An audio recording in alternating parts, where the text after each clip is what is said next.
ওই কবর তোমার জন্য অন্ধকার কবর থাকবে না, ওই কবর তোমার জন্য সাপ বিচ্ছুর ঘর থাকবে না, ওই কবর তোমার জন্য পোকামাকড়ের ঘর থাকবে না।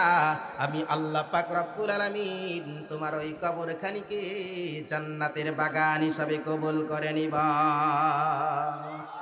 মুসলমান ভাইরা আমার, শুধু তাই নাই, আল্লাহ পাক রব্বুল আলামিন তার কালামের ভেতরে কত সুন্দর করে বলেন, ওয়ালাকুম ফিহা মা তাশতাহি আনফুসুকুম ওয়ালাকুম ফিহা মা তাদউন নুজুলাম মিন গফুরির রাহিম।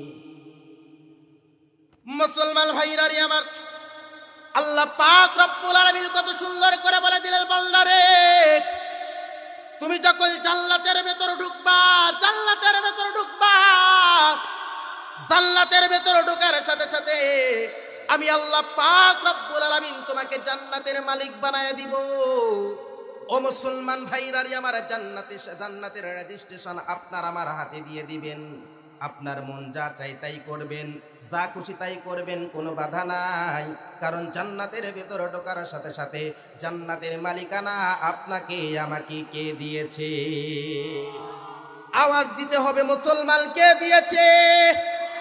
ওই আসমানের মালিক আল্লাহ, জমিনের মালিক আল্লাহ।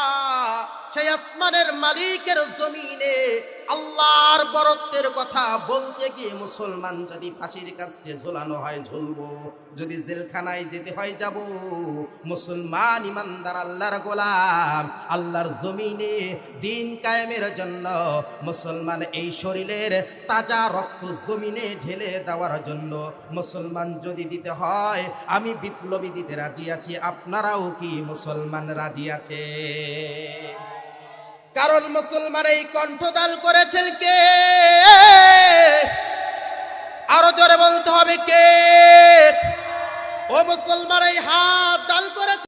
লড়াইয়ের ওই ময়দানেতে যেতে তোমাকে হবে, প্রয়োজনে সব রক্তটুকু জমিনেই ঢেলে দিবে।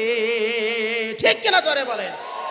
লড়াইয়ের ওই ময়দানেতে যেতে তোমাকে হবে, প্রয়োজনে সব রক্তটুকু জমিনেই ঢেলে দিবে। বিপ্লবে মানে জীবনে দেয়া বসে থাকা নয়, ও সে কোনো দিন আসবে না রে করো যদি ভয়। বিপ্লবে মানে জীবনে দেয়া বসে থাকা নয়, ও সে কোনো দিন আসবে না রে করো যদি ভয়। ঠিক কিনা জোরে বলেন?